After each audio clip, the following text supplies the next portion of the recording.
보시면은 4조 4천억이에요 매출이. 그리고 당기순이익은 한 2,500억 정도를 보고 있고, 근데 현재 시가총액이 지금 13조란 말이죠. 그러면 단순히 PER을 보더라도 54배예요. 54배. 포스코케미컬은. 에코프로비엠 같은 경우에는 지금 이제 2023년도 실적 기준으로 6.5조 정도를 보고 있고, 당기순이익 4,300억, 시가총액이 근데 10조죠. 10조. 에코프로비엠이 포스코케미컬보다 실적이 더 잘 나올 거라고 보고 있는데 시가총액은 더 낮아요. 그쵸?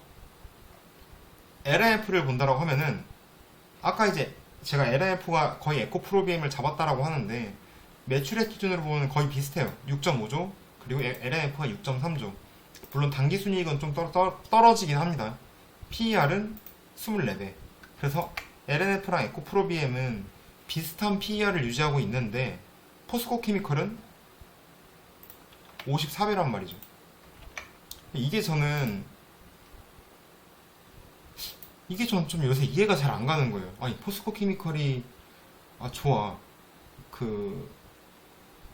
뭐냐, 수직 계열화가 잘 돼 있는 것도 알겠고 조금 더 많은 PER을 받을 법한 것도 알겠지만은 이렇게까지 차이가 나는 건 좀 말이 안 되지 않나? 이런 생각을 했단 말이죠. 그러니까 제가 요새 이제 보는 게 이제 이게 PER이고, PEG로 본다고 하면은 한번 봐볼게요. 23년 기준으로 PER을 보면은 아까 54였죠. 에코프로비엠이 24, 얘도 LNF도 마찬가지로 24였고, 성장률을 봐보겠습니다. 한 줄씩 추가할게요. 여기다가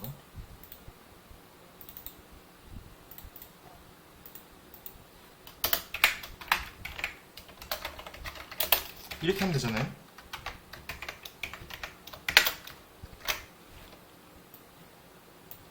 그 EPS의 성장률을 보면은 2023년은 2022년 대비 46%, 2024년은 42%였고요. 에코프로비엠 같은 경우에는 45, 34, LNF는 31, 49란 말이죠. 그럼 두 개의 평균치만 그냥 넣어보겠습니다. 그럼 얘는 44가 될 테고,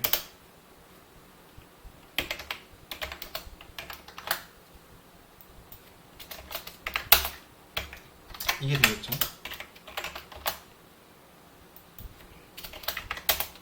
이게 될 테고요.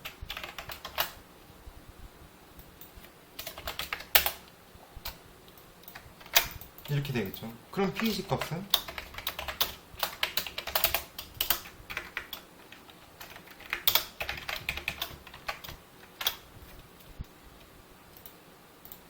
이 정도가 되겠죠. 이 PEG 값. 지금 여기 숫자가 잘 보이시겠죠? 최대한 글씨 키우긴 했는데, 포스코케미컬이 1.24, 에코프로비엠이 0.6, LNF가 0.6인데 이렇게 보더라도 제 입장에서 봤을 때 포스코케미컬은 비싸다 라는 생각이 드는 거죠.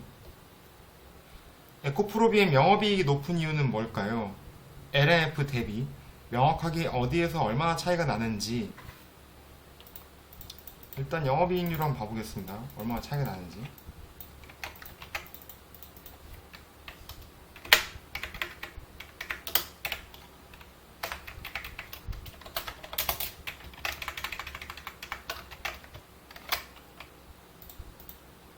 일단 포스코케미컬 같은 경우에는 한 6%대,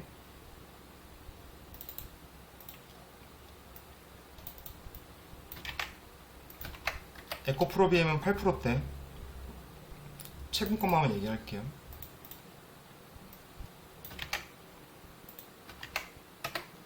LNF는 7%대네요. 그쵸? 뭐 그 차이 아닐까요? 결국 가장 중요한 거는 주요 고객사와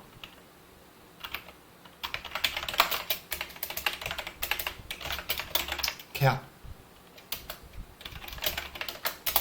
주요 고객사와의 계약의 차이가 있을 것이고, 두 번째로는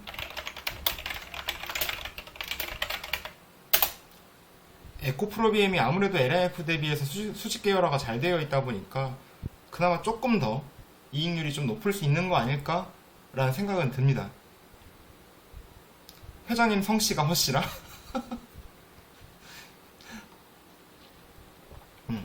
그 제가 알기로 기술력의 차이 이런 거를 떠나서 일단 주요 고객사가 서로 다르잖아요. 에코프로비엠은 삼성 SDI가 주고 SK 이노베이션도 있고, 그리고 LMF 같은 경우는 이제 LG 쪽과 SK인데 일단 고객사가 다르다는 점이 다르고, 그 고객사 간에 또 계약의 차이가 있겠죠. 계약의 차이. 그리고 요새 이제 이슈가 되고 있는 수직 계열화의 차이가 있겠죠. 근데 수직 계열화가 잘 돼 있다고 해서 이익률이 좋냐? 포스코 케미컬을 보면 그렇지도 않다. 뭐 그런 점을 또 생각해 보셔야 될 것 같고, 포스코 케미컬 2022년 실적이 안 좋았던, 2분기 실적이 안 좋았던 이유는 양극재는 실적이 좋았지만 음극재가 실적이 좋지 않았다. 이런 부분도 있겠죠.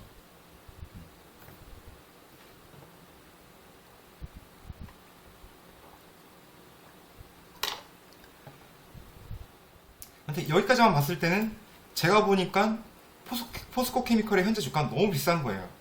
그래서 살 수가 없는데, 근데 이거를 시장에서 모르는 건 아니라고 저는 생각합니다. 이거를 시장에서 몰라서 오늘 주가가 이렇게 올랐냐? 그렇게 생각하진 않거든요. 시장에서도 충분히 아마 포스코 케미컬이 고평가됐다라는 점을, 그러니까 PR이 높다라는 점에서는 분명히 다 인식을 하고 있을 텐데, 왜 오늘 주가가 또 올랐을까, 저렇게? 또 에코프로비엠은 왜 덜 올랐을까? 이러한 부분에 대해서 우리가 생각을 해볼 필요가 있지 않을까? 좀 그런 생각이 좀 들었어요. 그래서 뭔가 놓치는 게 있는 것 같다.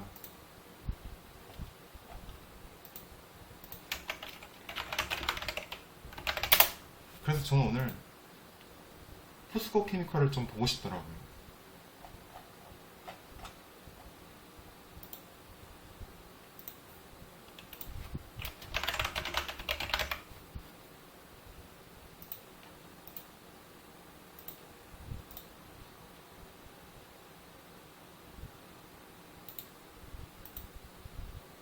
최근에 에코프로 지주사라고 해야 되나?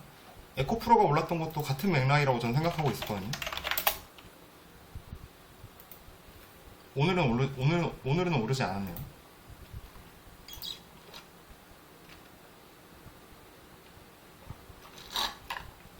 이 부분이죠. IRA 법안이 통과되며 포스코 케미컬 안정적 공급망이 부각되었다. 2024년 매출액 8.1조 원을 전망한다라고 적혀 있는데, 지금 보시죠. 지금 그 컨센에서 보면은 2024년은 증권사 평균 컨센은 6조 정도로 보고 있잖아요. 근데 지금 여기가 어디야? 하나투자증권에서는 매출액 8조로 전망하고 있다라는 점이 저는 포인트라고 생각해요. 이거죠. 똑같은 2024년이지만 얘는 평균치고 얘는 하나라고 해요. 2024년 평균치는 6조지만 한화에서는 8.1조를 보고 있다. 이러한 레포트가 나오고 있다라는 게 주가가 오르는 포인트 중에 하나겠죠. 한번 이유를 볼까요? 네, 저는 지금 그렇게 생각이 들어요. 봤을 때 포스코 케미컬은 원소재 공급망 이슈가 부각될수록 가장 큰 수혜가 예상되는 기업입니다. 이게 8월 25일 날 나온 레포트거든요. 미국 IRA 법안이 구체화되고 미국 전기차 시장이 본격 성장하기까지 동사에 대한 관심도 지속될 것으로 예상합니다. 밸류에이션도 아직 고평가로 보기 어렵습니다 라고 적혀있네요. 8월 16일 미국 IRA 법안이 최종 통과됐다. 배터리 원소재 사용 제한 항목이 추가되며 리사이클링 및 원소재 공급망을 확보한 업체가 주목받고 있다. 그쵸? 이것 때문에 에코프로도 같이 올랐던 거라고 저는 생각하고 있고, 동사는 포스코를 통해 리튬 니켈 확보에 강점이 있으며 탈중국화가 가장 어려운 음극재 사업에서도 중국 업체를 제외하면 의미 있는 유일한 음극재 업체이다. 우리나라에서도 거의 유일한 용극재 업체이죠. 글로벌리 하게도 그런 것 같지만 향후 인조흑연 원가 개선 공정 개발이 완성되면 더 높은 가치를 인정받을 것으로 판단한다.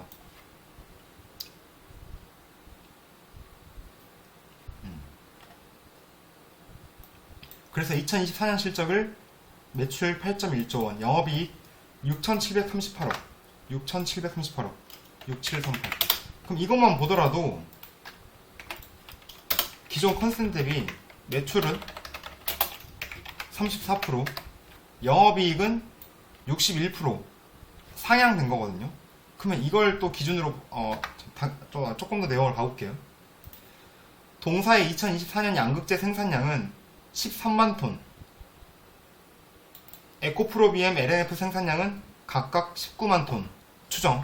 근데 이것도 잘못된 게, 이 레포트 중에서 잘못된 것이라 생각되는 게, 에코프로 BM 19만 톤은 맞는 것 같지만 LNF 같은 경우에는 제가 알기로는 22만 톤입니다. 22만 톤.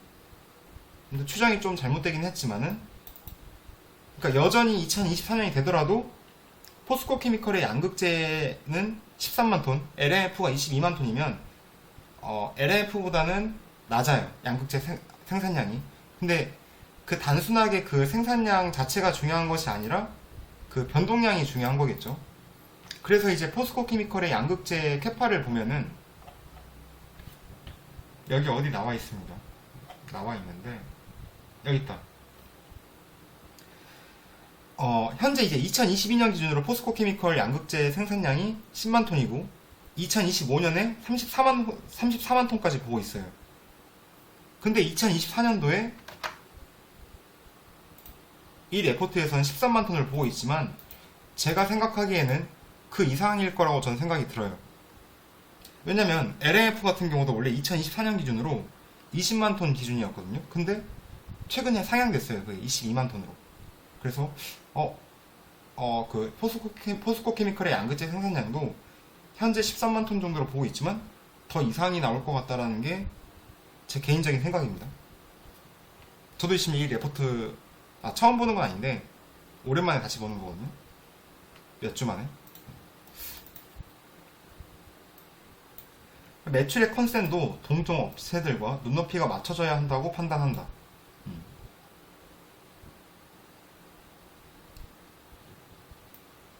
목표 주가 19만 5천원으로 상향하고 투자 의견 바이 유지.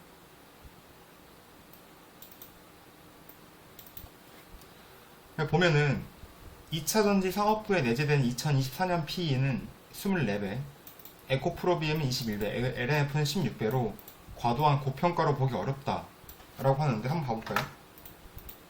일단 평균 가지고만 봐보겠습니다. 평균 가지고 아까는 이제 2023년 실적만 가지고 제가 봐봤는데 2024년 당기순이익으로 한번 나눠볼게요.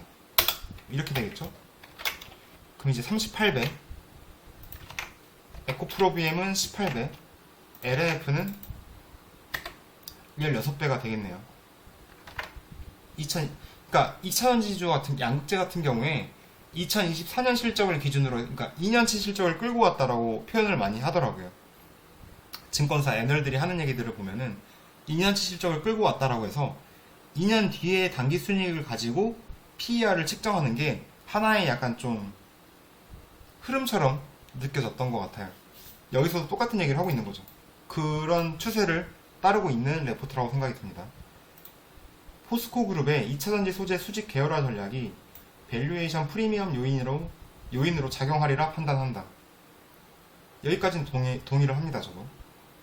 글로벌 완성차 배터리 업체도 향후 직접 원소재를 확보하여 시급하기보다는 이미 확보된 소재 업체를 밸류체인에 포함시킬 니즈가 클 것으로 예상된다. 동사의 고객군도 현재 LG ES, LG 이제 에너지 솔루션 단일 고객사에서 확장될 여지가 높다. SK온, SDI, 브리티시 볼트와의 협력 이슈들로 기대감이 높아지고 있다. 실제로 9월달에 포스코 케미컬이 진짜 협업 이슈를 많이 냈던 걸로 기억을 해요. 뉴스들을.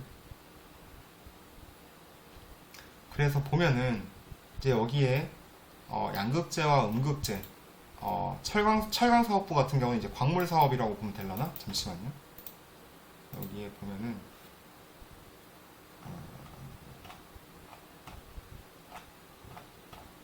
어디에 나와 있냐면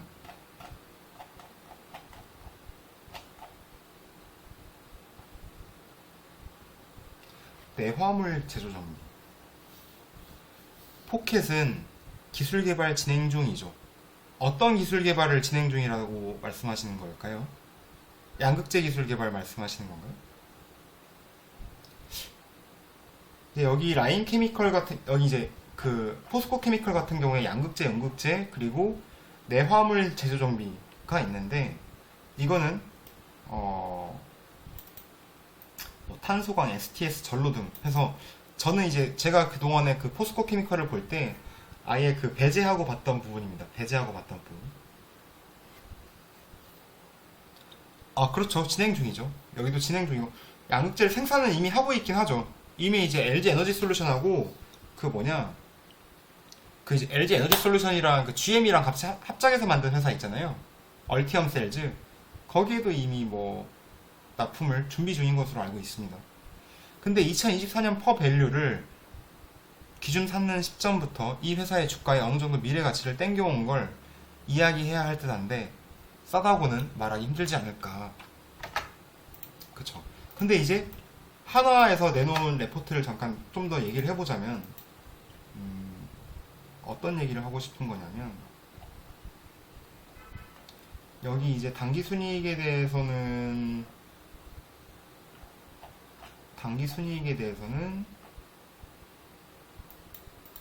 여기 있네요.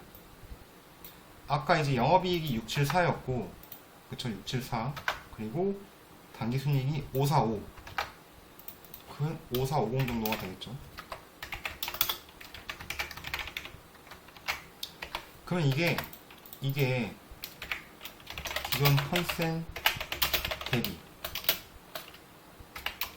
증가 이거잖아요.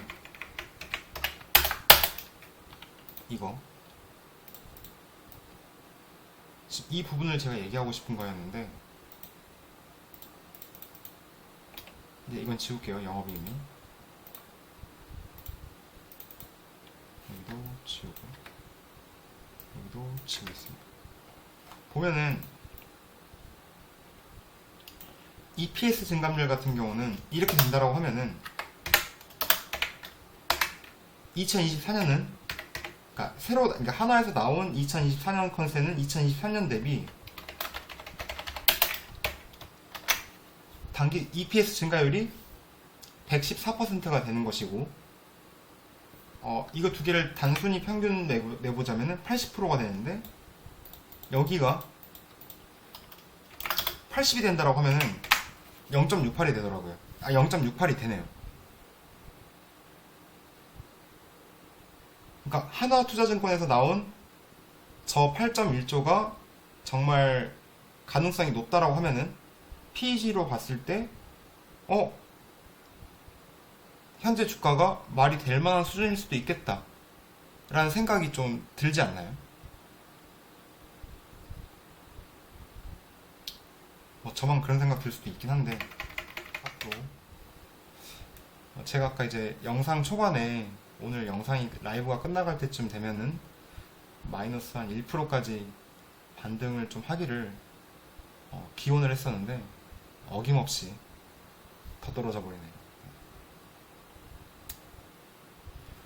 포스코 케미컬이 비싸다라고 보시는 분들이 많을 텐데, 그래도 한번 이러한 측면에 대해서도 생각을 한번 해보시면 좀